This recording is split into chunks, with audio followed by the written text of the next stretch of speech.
Hello and welcome to Back to the Boardroom. I'm James, And I'm Greer. And I'm Lawrence. and as you might have expected, we have got a special episode for you. We are here with Lawrence Rosenberg, one of the final five, delighted, and listener of Back to the Boardroom, has come on to have a chat. Thank you so much. Thank you so much for having me. No, I've been commuting up and down from Manchester rather a lot recently, and the Apprentice podcasts have been one of my favorite things to listen to, and this has certainly been one of them as well. So no, it's been an absolute pleasure. And then you guys invited me on, so I'm happy to be here. Thank you. Yeah, and I thought to break the ice, I would ask a really random question. Go ahead. Oh, I want to know how your experience was of mucking the goats. Oh my God. I thought you were going to say, how was my experience in The Apprentice? I'll be like, that's not particularly random. That's actually quite in line with why I'm here. The experience of mucking the goats, right? So that was absolutely hilarious. With that, so when it like actually became a thing that we were going to be mucking the goats, there was a long lead up to it. So this is like all of the stuff you don't see on the show, like the actual whole negotiation, mucking the goats, going back in and buying it was at most maybe 15 minutes. But there was like a 20-minute safety tutorial, and there's like 20 minutes like of the cameras getting set up and all the rest of it. So it really didn't take that long. But anyways, we go in there, and I had no idea that Kieran was afraid of goats and just like doesn't love animals in general.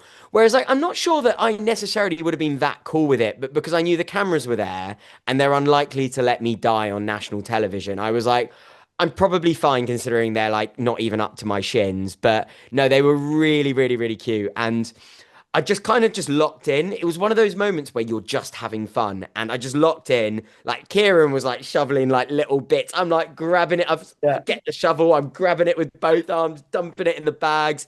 And then you don't see this. We got a bigger discount because we were only supposed to be cleaning the poo out. So mucking it out. And then when it came to it, they were like, oh, are you going to relay the hay? We're like, well, we didn't agree that. We just said we're getting rid of it. So that's where we got our initial £2.50 discount down to 27.50. And then when we got back inside, because Kieran kept screaming like a girl, I said, if Kieran screams like a girl one more time for you, will you give us an extra 2.50? And she goes, yes. So that's how we got to 25. Amazing. So that was 15 minutes of really pure work. Yeah. It was about like maybe about 10 to 15 tops, and then maybe like 5 minutes negotiating either side, and the rest of it was just other things that needed to be done outside of our control, shall we say. So you did really work for that discount. Honestly, you know what, like I wanted the whole way through to just enjoy it and show that I really was throwing everything into it. Like I was trying to like enjoy the show and just give my all, because the worst thing, you never want to go home for not giving enough or like not offering enough or trying your hardest. And I was like, the one thing I know I can control, whether I'm good or bad, is I can try really hard. And that was what it was all about. So yeah, I absolutely loved it. I think it was definitely one of our favourite moments seeing that. I think that's probably the most creative way to get money off a task that we've seen on The Apprentice. So for our next question, I just wanted to ask, I guess, go back to the beginning. What was it that made you apply for The Apprentice in the first place? And then what is it like, the process from actually filling that form out to then being told that you're a candidate?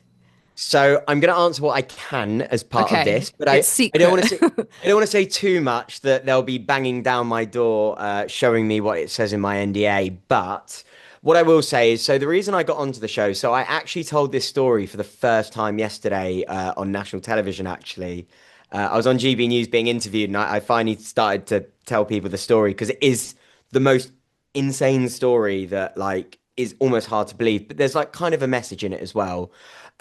I went to a networking event during work. My boss sort of identified I was really good at talking to people and was like, right, I want you to go out and start networking sort of during the workday. So I was like, oh, great. I get to go get pissed during the workday and make new friends. I was like, this is great. So that was, I'm obviously sort of exaggerating a bit of what it's like, you know, you're there to work sort of thing. But, you know, it was a really cool experience. And I was at one of these events, and someone just happened to mention to me that one of Lord Sugar's business partners was there. And I was like, oh, that's really interesting. I'm going to have a chat with him. So I meet this guy. His name's Oliver Aguz, absolute gent, one of the nicest people you could ever wish to meet. And he said, I'm really friendly with Trey, who's currently on The Apprentice. So this was a couple of years ago. So everyone remembers Trey, super popular candidate. So he was like, well, I went out for dinner with this guy. He was like, well, Trey's doing networking events every week. Do you want to come to one? So I went to go and see episode 5, season 18, which was where Trey got the biggest win in Apprentice history. And me and Trey got on really well. And Trey was like, come back to my event next week. I was like, yeah, sure, that sounds great. And I kept going and going and going. And now, for your eagle eyed listeners at home, I am actually on You're Fired season 18, episodes 11 and 12, because Trey took me as family and friends. And episode 12, I went with Ollie as his family and friends. And I was backstage at the final. I met all of the finalists, all of the final 5. I got to meet Tim, loads of people, and it didn't help me with my application like none of them put in a good word. That's not how that works. If anything, it would be counterintuitive because they don't like people knowing about the process. But a lot of the candidates encouraged me to apply and sort of gave me an idea about what they might be looking for, what they might want in a candidate. And because I had that inside track, I was like, if I'm ever going to do something like this, it's now or never. Like, Lord Sugar's awesome, but he's also like 78, 79. Like, I didn't know how much longer he'd be doing the show. So I just sort of took the opportunity. And so I apply, I get invited to the first day.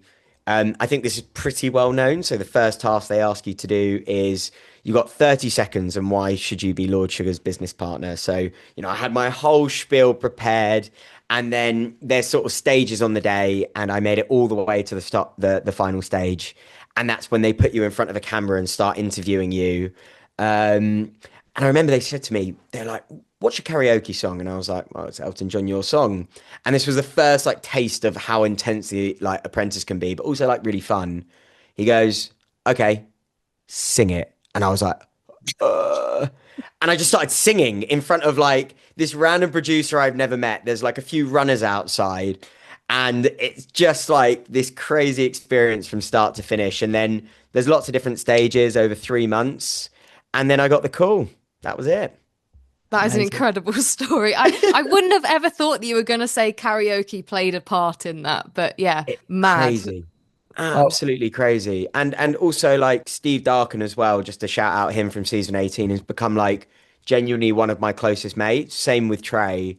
Like Steve was at my final 5 viewing party this week. Like really, I do see him like a brother. So like, a couple of the candidates have just given me such a huge leg up along the way.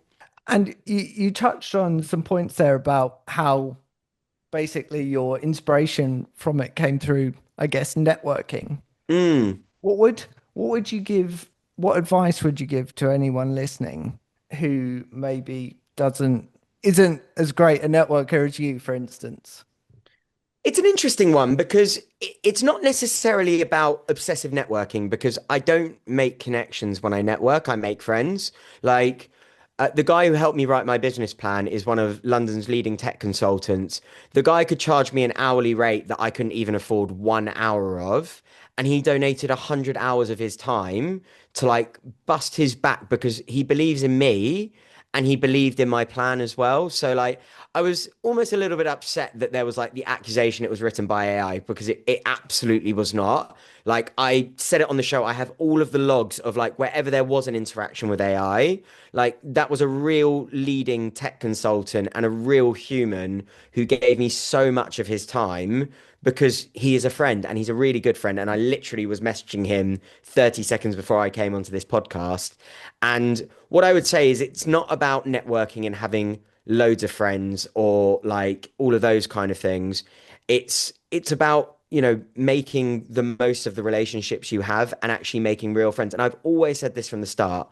My dream in business is not necessarily to have the flashiest car or the biggest house or, a business worth, 500 billion or anything like that.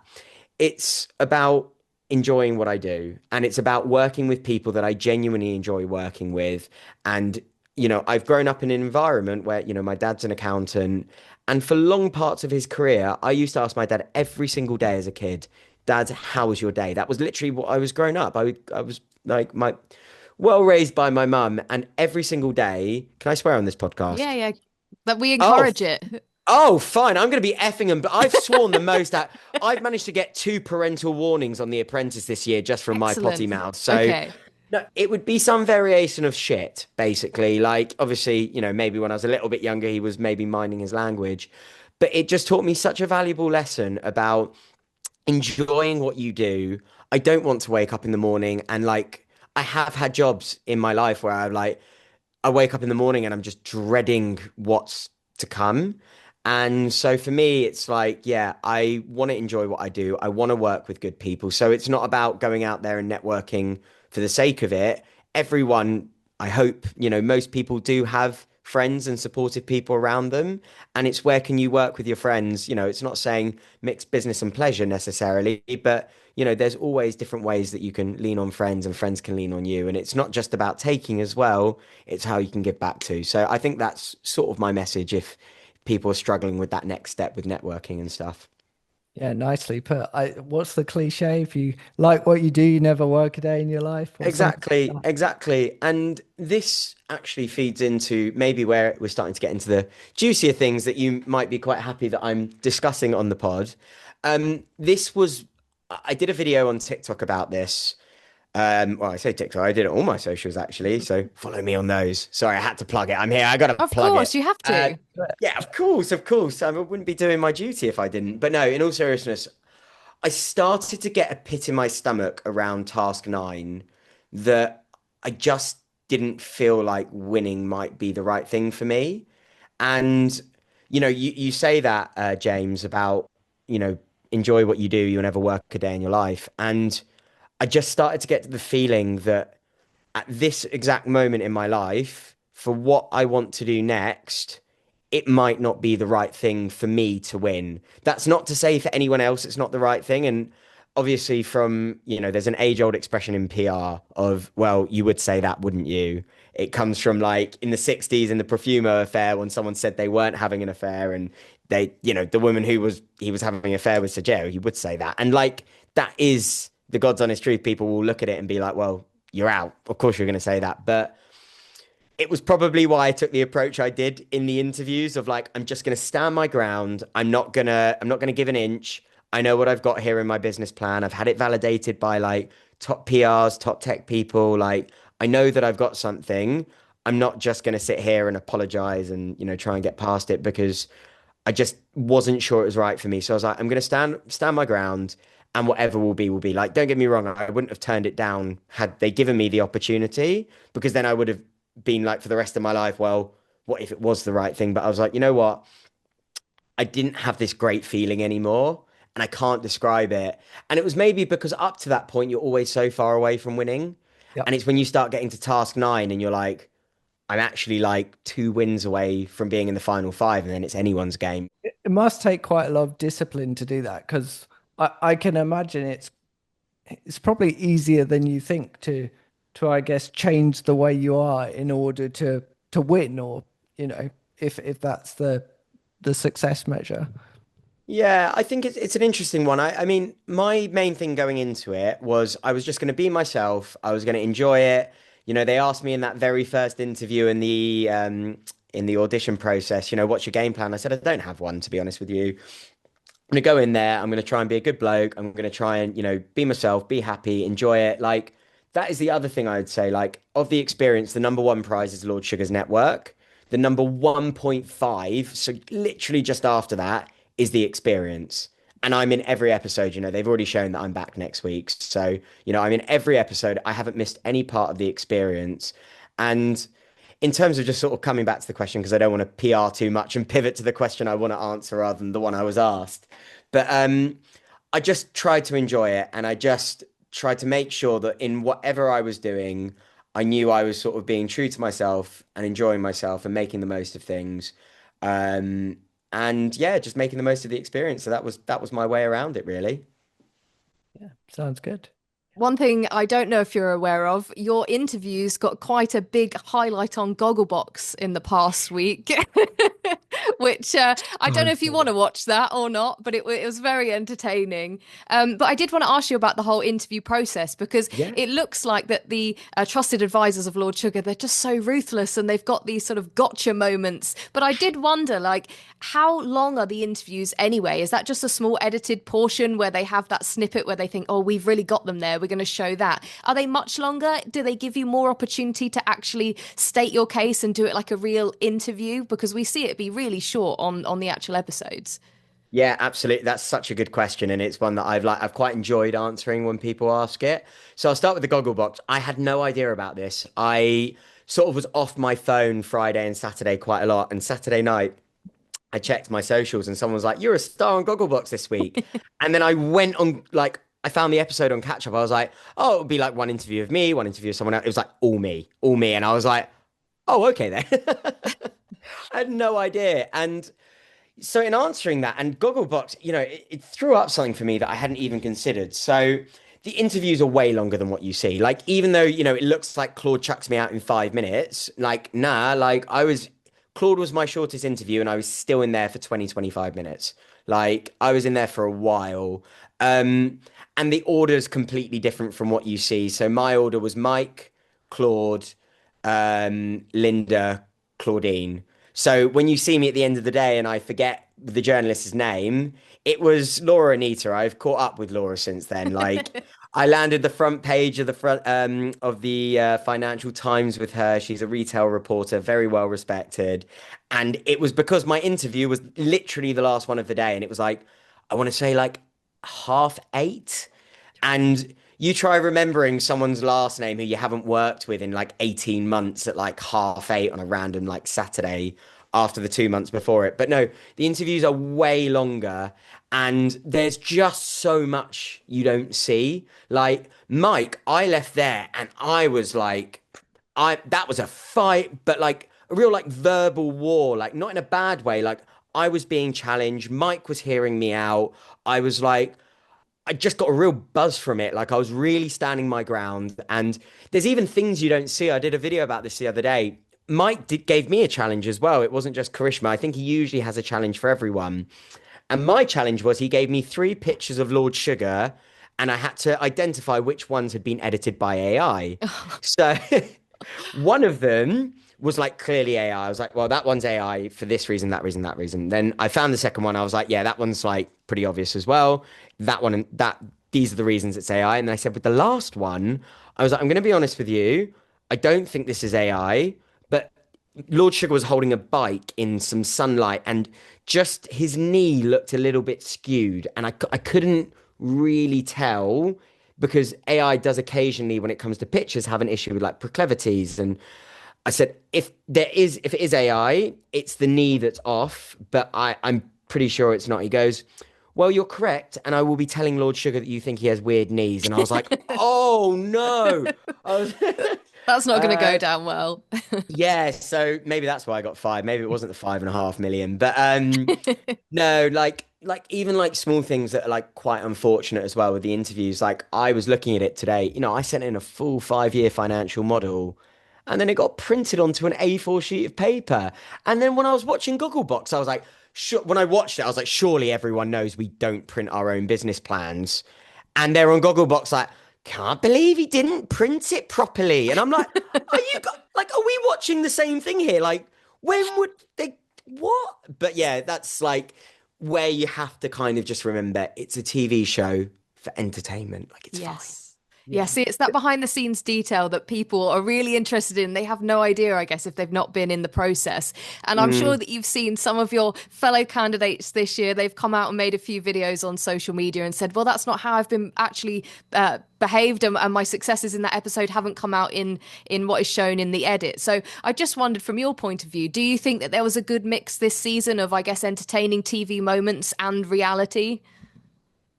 I do. I feel particularly aggrieved because I did like 3 videos on like episode 7, and I was fine with being edited in a way that made me look silly or a little bit incompetent because that's the show. Yeah. It was such a horrific representation of what actually happened that I was really hurt actually after episode 7, especially because of the backlash and the things people have called me as a result of it. And it just wasn't close to the reality. I mean, there's so many things that weren't shown. I mean, for example, I can run you through like the positives.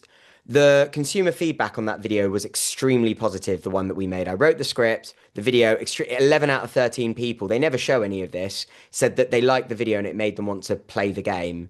The pitch, I got really good reviews on my part of the pitch, and I wrote the pitch for the rest of the team, and we got good reviews on the pitch, but they showed the snippet where, they try and make me look really cringe and stuff. And I'm like, well, that's actually not a very fair, it was a 50-minute pitch or something. We were out there for ages. Our game never worked. And that wasn't us, that was the technology behind the scenes. And then to have that all flipped around, there was so much that you just don't see. And then it's all flipped around to be like, and I've spoken about this on socials. I tried to give a brief so many times, and I kept being interrupted from behind the scenes to say that I couldn't answer the questions I was being asked to give a brief. And then the reaction to that online has been really nasty and vile. Like, I wasn't in control of a lot of those things, and I was sort of forced into a lot of very difficult situations. So I do think there's been a good balance. I think that, from my perspective, I wish more people would just realize it's a TV show. I knew that going in. I knew it, like, obviously knowing candidates meant that I knew it was a TV show. I know what goes on. And actually, there was like snippets whilst I was there where I got that reminder, like, Lord Sugar's so upset in Hong Kong. And I'm like, guy's worth like 1 point something billion. I can promise you a bunch of 20 to 30 somethings not finding items in a foreign country is not keeping you up at night. It's a TV show and it's got to be entertaining. Otherwise, people don't watch it.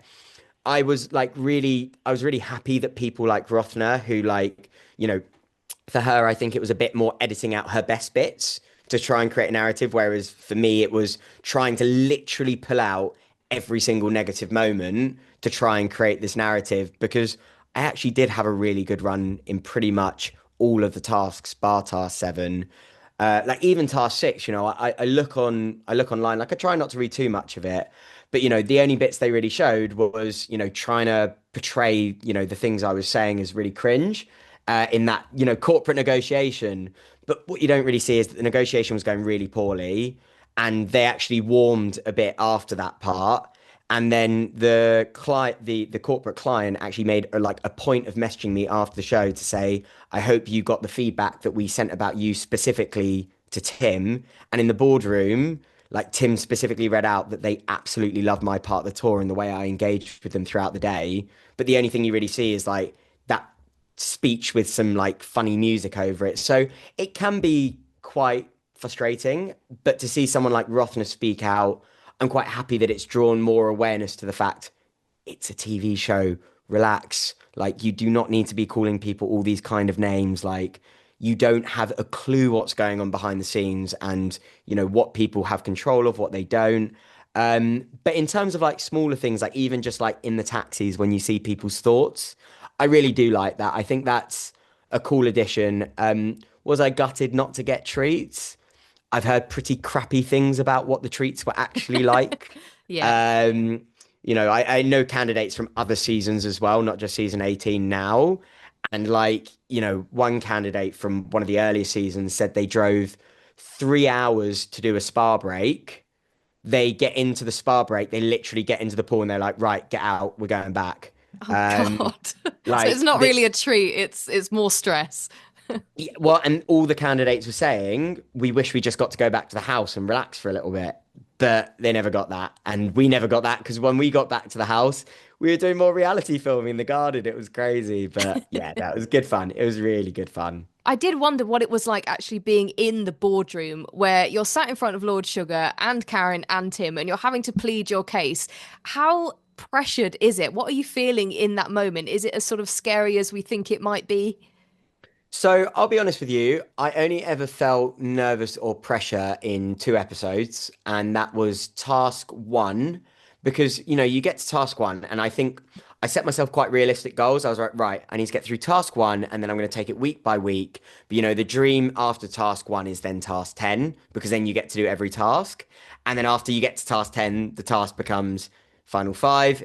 And then once I got to the final five, like pressure was off. I was like, that was only ever my like main ending goal coming in, because then, you know, unless you're a complete twat, like you probably, or like you have other stuff going on outside, because there are people who got late in the process who don't come back. But like, you know, for the most part, you are quite likely to get to do the whole experience. But in terms of like in the boardroom, I was always super relaxed. Like, actually, I'll talk about first the two times I was nervous. So, task one, you know, you just want to get through task one. You don't want to be the first person to go home. So you're waiting for like the joke candidate of the season, like the person who you're like, all right, I'm not going before this person. It will be fine. And everyone, I was obviously the bombshell this year, so I came in late, and like, so I've not been eyeing everyone up in the, you know, the waiting room for, because that's like 2 hours that the people wait before. And everyone starts talking, and I was like, there's no joke candidate. I was like, oh my God, I'm the joke candidate. So you do, like, everyone spoke really well. And I will say this about everyone on The Apprentice, they're all really bloody smart. Like, I know when you have 3 days of footage, you can make anyone look any which way. But like, they are all really good talkers, and they're all really smart, and they all have really impressive businesses. And the people that don't have impressive businesses, it's either because they're in their infancy, or they're just really impressive people that will at some point have impressive businesses. So that's the first thing.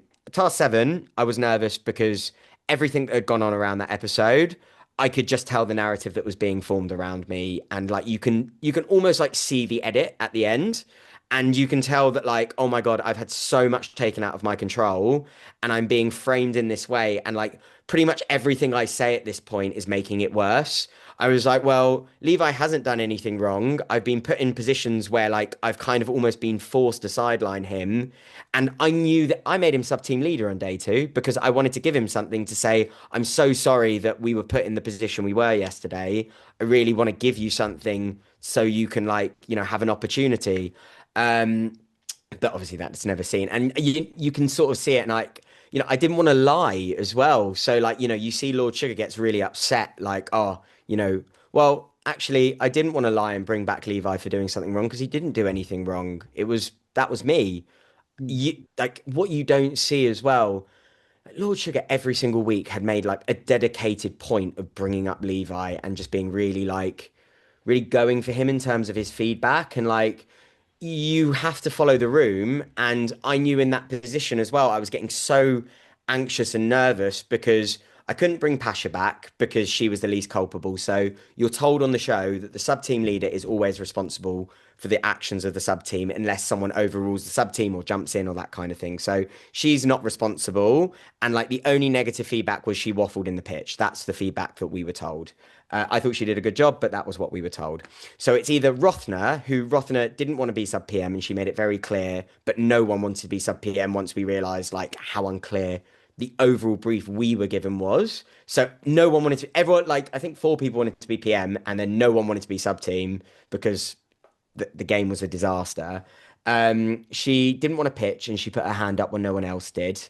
And she just backed me the whole way through the task. So I was left in an impossible position between like, I'm either going to betray and hurt Rothner, and that would be the worst feeling, or I'm going to betray and hurt Levi.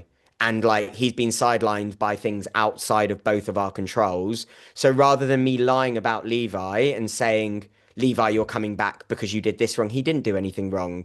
Like, I literally, I have to bring another person back. Otherwise, I'll get fired for indecision. So I'm just going to sit here and tell the truth, which is, well, if you're going to fire him, season 19, episode 7, Frederick doesn't bring back the people that Lord Sugar wants.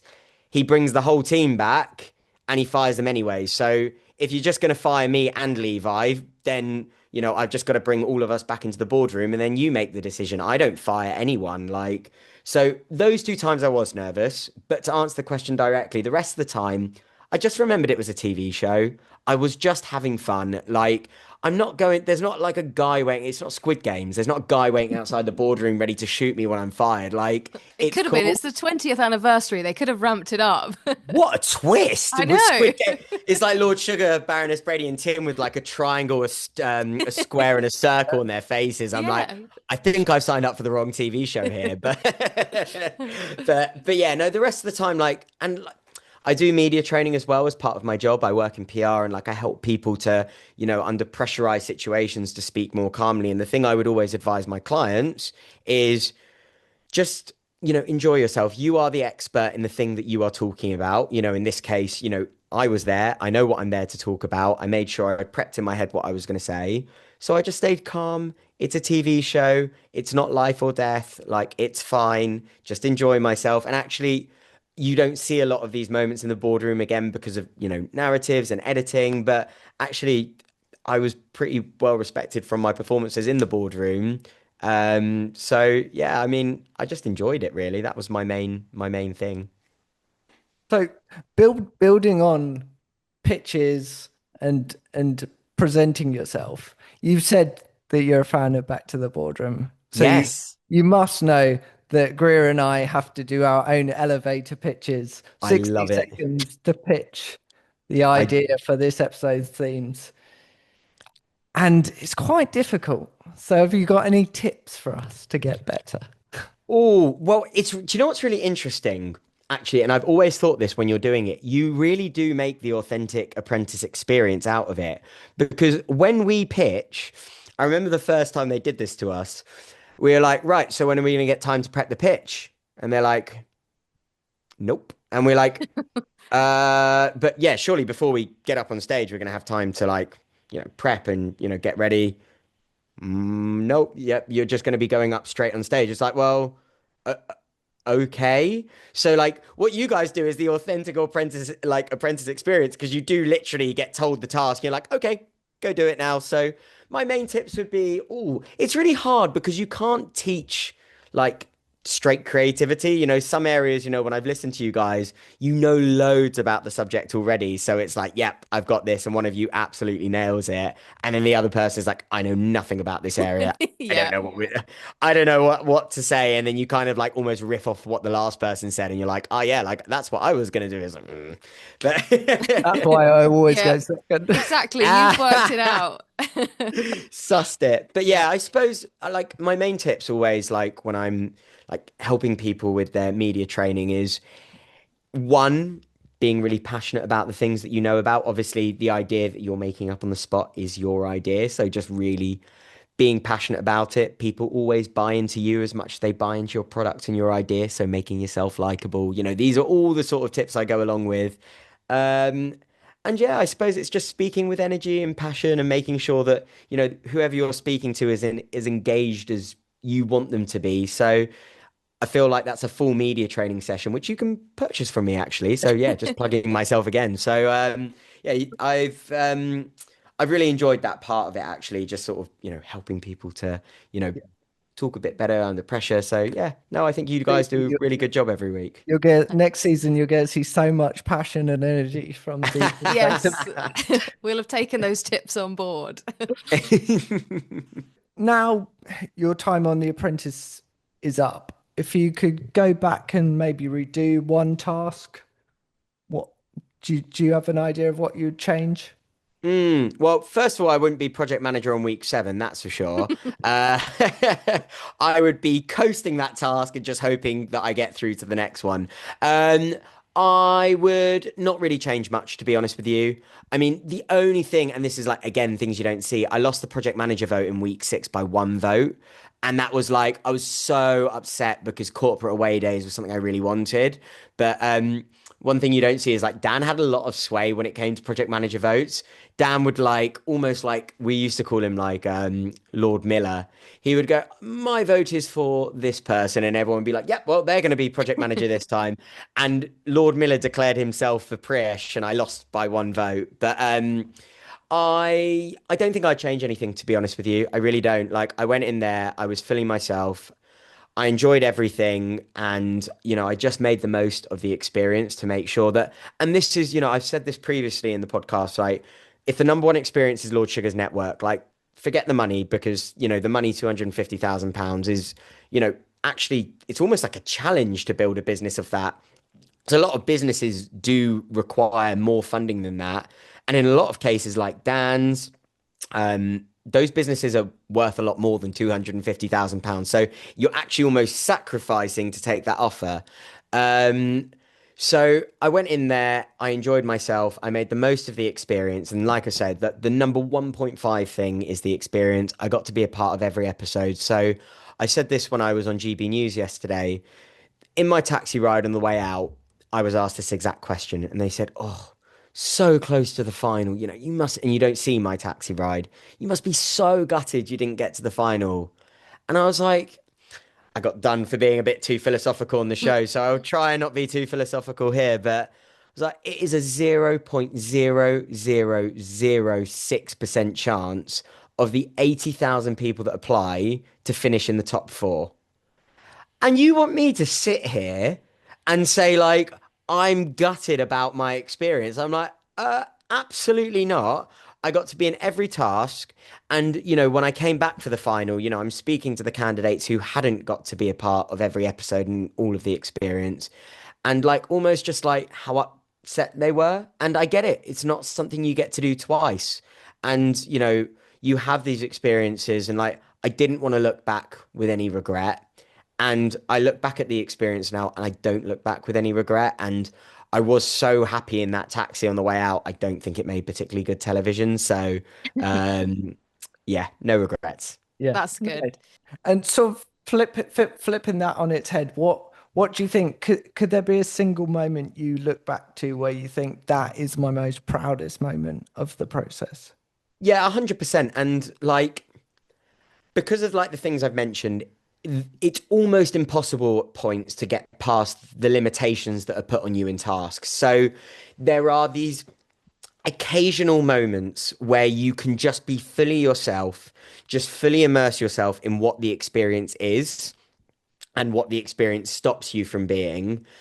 And when I was in the market with Kieran has become one of my really close friends. And we're like two peas in a pod. Like the first day I went up to Kieran, and Kieran is just like authentically Kieran. Like that is just, he is exactly in real life, like he is like on screen. And we were like two naughty schoolboys. Like off camera, the amount of trouble we got into behind the scenes is absolutely obscene. Like it was every 2 minutes. Like we were being split up at some points because we were just like causing they weren't doing anything nasty or nothing like that, but like we would be talking about the task when maybe we shouldn't be, or like being a little bit cheeky or wandering off or like that kind of stuff. And the second we were put in the market, Kieran, he's got the East End accent, he had the flat caps with him, and like we're in the market, and my great grandfather actually was a market salesman as well. He was paraded down Commercial Street after he passed because, so sort of in my family blood as well. And like, we just went out there and we just gave it absolutely everything. And there was no limitations. There's nothing that can, oh, well, you've got to say it this way, because they can't make you say anything you don't want to. So like, although they can sort of edit stuff to make it look like you said things you didn't, but like, I just went out there with Kieran, and it was the group I was with because I was very close with Carrington and Priyesh as well, who were behind the scenes. We were giving it our all. We were having so much fun. We're being told like every 20 seconds, like that, we're really bringing the energy. We can hear the other team and we know we're outselling them. We've had security come over and say, guys, you've been a bit loud, tone it down. We've looked at production, being like, do we actually have to tone it down? They're like, good TV, carry on. So we were just cracking through it, and like we were just having such a scream, and the people we got to speak to and the experience of doing it. And it was the same with the goats. I'm just with Kieran, we're just enjoying the experience, we're not taking it too seriously. And when you're with people like that and you're throwing yourself into it like that, and then for Lord Sugar to say in the boardroom after it, you could sell pancetta at bar mitzvahs, like, I mean, I will always walk away with that one episode, episode 3, and I will not take for granted at any point that like I got to be a part of that. And a lot of people leave without so much as Lord Sugar probably remembering their names. Well, I got told I could sell pancetta at bar mitzvahs, so I'll be keeping that with me. Yeah, absolutely. And that task, like it was, I don't know how you got all those tips. I wouldn't be able to ask for any. It's funny as well because, like, I took the approach, and it got to the point some of the candidates maybe thought that like I had something with me that I shouldn't, and I might be cheating. I did my prep before the show. I did all my prep before the show, and like, it was a proper prepare to fail to prepare, prepare to fail. I went in, I watched, the recent seasons. I saw when Raj in season 18 was selling on the market, she was asking for tips, and Tim praised that. So because I'd seen that little bit, I knew to then do it. So, it was one of those things. I really did prepare before I came into the show, and like the different types of tasks and, maybe how to pitch. And it did add quite a lot because when it came to it, you know, I wrote the pitch on tasks 2, 3, um, what 7, yeah, 2, 3, and 7, and every single one of those pitches got really good reviews. You don't see it, but like that kind of preparation on how to write an apprentice pitch, it stood me in really good stead, and it probably did get me saved from being fired in week 7 as well. Yeah, really good. Yeah, love it. And finally, to wrap up, we want to know what's next for you and your business, and where can people follow the journey? Oh, thank you so much. I appreciate having the chance to talk about this. So for me, I've got my business Rosenberg.media. So I set that up after the show, and it's all about there is a new age of communications out there. And I wanted to go out there and I want to create a PR agency that's fit for the next stage. Like, you see it in politics now. You've got really authentic, strong communicators. 20 years ago, we've gone through like Cameron and Brown and these really statesman-like politicians that were actually not that engaging all the time. Maybe they spoke in a very statesman-like way. Now you've got Polanski and Farage, and it's a completely different dynamic, and it's permeating into the business world. So what I do is I do PR for clients, media training, where I help clients with. I built a bespoke media training syllabus. And I've got it from, the stuff I learned from the former head of news at The Sun, former Sky News anchor, and the BBC when they trained me to not say things I shouldn't. And I built this session, and then I deliver sessions tailored to people. And then I do keynote talks about communications and how people can sort of learn about how to be sort of more authentic in the way they speak. Now, the interesting thing is the way I've structured the business is I have had so many opportunities come my way since the show, and so many people that want to have conversations. I am still planning on going ahead with the tech. I've got a brilliant opportunity. I had investors before the show. That's why I put in the 500K, was because I had an interest in investment. So that's potentially down the line. I'm not going to overcommit to anything, like I'm going to start my business and take on 10 staff and have massive overheads. I'm going to take it slowly, and I'm going to build things out, see where the best opportunities are coming from, and like really develop the conversations I've had thanks to the show. And then, I'm going to keep things hot. I'm going to be on the news a lot more. I've got a brilliant agent who's helping me with all of that, and sort of keeping my face and my name out there, and then just seeing where the next avenue takes us. Nice. Well, we're excited to see everything that you do, and we're going to keep following along on Instagram and everything. And yeah, by Thank you. this time next year, you'll be talked about in James's "Where Are They Now" segment, and you'll I have big know. things to talk about. I was waiting for that. Yeah, I was going to say I'm looking forward to the Where Are They Now. I hope you're not going to say that I've sat on my ass for a year and I'm a fat lazy mess on Instagram. But yeah, you can follow me on Instagram, LinkedIn, TikTok. Thanks so much, Lawrence. It's been really great to talk to you and finding a bit more about your experience on The Apprentice and just how Thank the you. whole process works in general. It's been really interesting. So thank you so much for coming on back to the boardroom. No, it's an absolute pleasure. And like, you guys do a really good job at making an engaging podcast, and I've really enjoyed listening to it throughout. So yeah, thank you to you guys. Thank you for having me on. And yeah, it's a real pleasure, and I look forward to listening to next year's.